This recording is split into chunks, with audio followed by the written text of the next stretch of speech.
విశాఖకు వన్నె తెచ్చిన ఆంధ్ర యూనివర్సిటీ శతాబ్ది ఉత్సవాలు ఘనంగా జరుగుతున్నాయి. ఏయూ కన్వెన్షన్ సెంటర్లో జరుగుతున్న ఎగ్జిబిషన్లో ఇంజనీరింగ్ విద్యార్థులు తమ ప్రతిభ చాటుకున్నారు. ప్రతిరోజు సాయంత్రం పలు రకాల కల్చరల్ ప్రోగ్రామ్స్ నిర్వహిస్తున్నారు.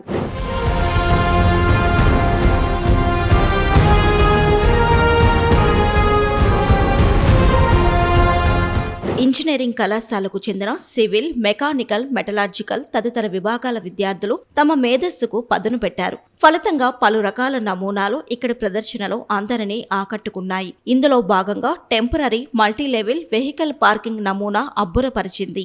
చంద్రిక నా పేరు, department of architecture, Andhra university. ఇది మా డిపార్ట్మెంట్ తరపున మేము పెట్టిన స్టాల్.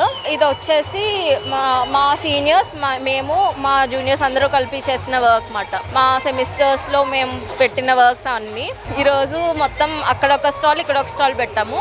మొత్తం ఇవన్నీ మా అలూమ్ని వర్క్స్ ఉన్నాయి. మా సీనియర్స్, మా సూపర్ సీనియర్స్ మొత్తం చాలా ఇయర్స్వి కలిపి వర్క్స్ పెట్టాము ఇక్కడ.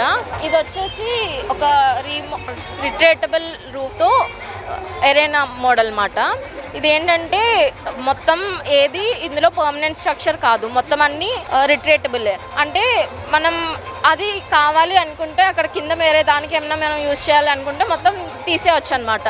మీకు ఎలా కావాలంటే అలా దాన్ని చేంజ్ చేసుకోవచ్చు. ఇక్కడ కార్ పార్కింగ్స్ కానీ ఇవన్నీ పార్కింగ్స్ ఇదంతా ఎరైనా కానీ ఏదైనా సరే మీరు కావాలి అనుకుంటే తీసేసేవచ్చు అనమాట.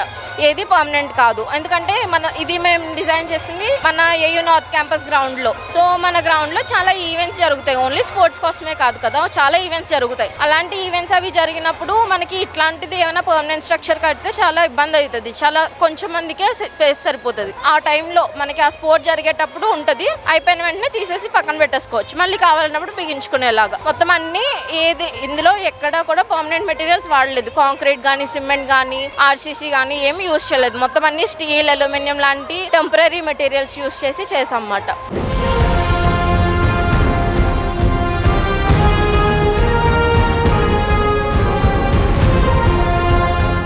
ఇక ఆర్కిటెక్చర్ విభాగం విద్యార్థులు ఫ్రెషర్స్ కోసం రూపొందించిన వర్క్ షాప్ మోడల్ అందరినీ ఆలోచింపచేసింది. I'm Vennela, department of architecture. ఇక్కడ 100 years ఆఫ్ ఆర్కిటెక్చర్ యానివర్సరీ అవుతున్న వలన ఇవి మా జూనియర్స్ వచ్చిన కొత్తలో ఒకళ్ళు ఇంటరాక్ట్ అవ్వడానికి ఇబ్బంది పడతారు కాబట్టి మేము ఇలాంటి వర్క్ షాప్స్ కండక్ట్ చేసి వాళ్ళకి ఒకరితో ఒకరు ఇంటరాక్ట్ అవ్వడానికి కానీ, లెక్చరర్స్తో మాట్లాడడానికి కానీ ఈజీగా ఫ్రీగా ఉండడానికి ఇలాంటి వర్క్ షాప్స్ అన్ని కండక్ట్ చేసి వాళ్ళకి ఫ్రీగా మూవ్ అయ్యేలా చేస్తాం. ఇవి ఏంటంటే cut and fold work shops అనమాట. సో షీట్స్ని ఒక ఆర్గామి షీట్స్ లాంటివి తీసుకొని, క్రాఫ్టెడ్ షీట్స్ అవి తీసుకొని వాటిని నీట్గా మెజర్మెంట్స్ అవి తీసుకొని ఫోల్డ్ చేసి ఆ విధంగా షేప్స్ అవి చేస్తారనమాట. ఇవి లైక్ చూడొచ్చు మీరు, ఇక్కడ చాలా ఉన్నాయి.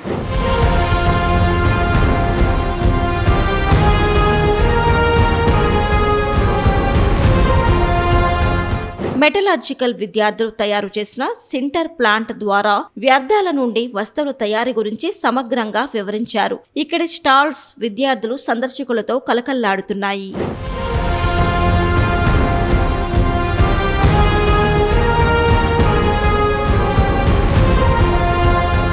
ఇనుము నుంచి స్టీల్ తయారీ నమూనా విశేషంగా ఆకట్టుకుంది. గతంలో వినియోగంలో ఉన్న బొగ్గు ఆధారిత ప్లాంట్ కారణంగా నిర్వహణ ఖర్చు బాగా ఎక్కువగా ఉండేది. దీంతో ప్రస్తుతం స్టీల్ ప్లాంట్ లో ఎలక్ట్రిక్ ఆర్క్ ఫర్నెస్ విధానం వినియోగంలో ఉందని విద్యార్థులు తెలిపారు. My name Lokesh, metallurgist from Andhra university, metallurgical engineering department.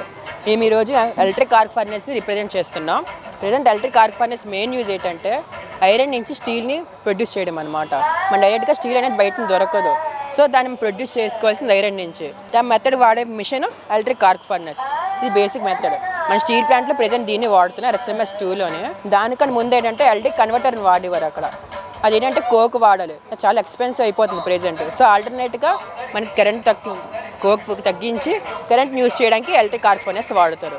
దీంట్లో మెయిన్ వాడేది గ్రాఫైట్ రాడ్స్. ఈ గ్రాఫైట్ రాడ్స్తోని ఎలక్ట్రిక్ చార్జ్తోని ఎలక్ట్రిసిటీతో చార్జ్ చేస్తారు. వాటి నుంచి వచ్చే రేడియేషన్ ద్వారా లోపల ఉన్న మాల్టన్ స్క్రాప్ మెటల్ని, పిగ్ ఐరన్ని, బ్లాస్ట్ ఫర్నెస్ వచ్చే పిగ్ ఐరన్ని, మళ్ళీ లైమ్స్టోన్, డోల్మైట్ అండ్ ఫ్లక్సింగ్ ఏజెంట్స్ని మొత్తం నెట్లు మాల్టన్ మెటల్తో చేసి స్టార్టింగ్ ట్యాప్ హోల్ నుంచి బయటికి తీస్తారు మెటల్ని. తీసిన మెటల్ని మనకు కావాల్సిన రీబార్స్కి, వీట్స్కి కొన్ని కెమికల్ కాంపోజిషన్ యాడ్ చేసి మనకు పంపిస్తూ ఉంటారు. దీనికైతే మనకి ఎక్స్పెన్సివ్ ఎక్కువ. ఎలక్ట్రిసిటీ ధర వాడుతున్నారు కాబట్టి ఎక్స్పెన్స్ అయినా కోక్ కంటే పోల్చుకొని చాలా తక్కువ పడుతుంది ప్రెజెంట్ ఇప్పుడు మనకి దీనివల్ల.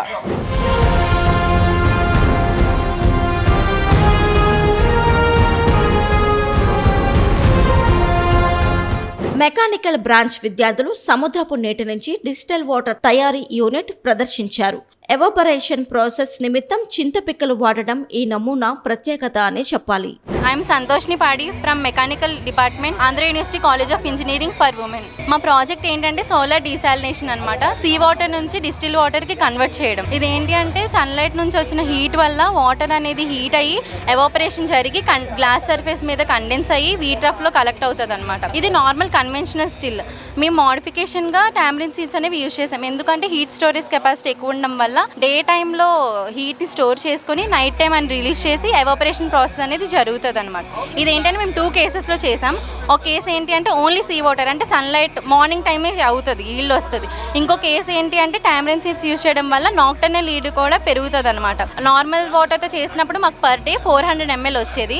అదే టామరిన్ సీడ్స్ ఇంక్లూడ్ చేసిన తర్వాత పర్ డే 600 ml ఈల్డ్ అనేది వచ్చింది. హీట్ స్టోరేజ్ కెపాసిటీ ఎక్కువ ఉండడం వల్ల టామరిన్ సీడ్స్ అనేవి హీట్ని బాగా రీటెన్షన్ చేసుకొని రిలీజ్ చేయడం వల్ల వచ్చింది.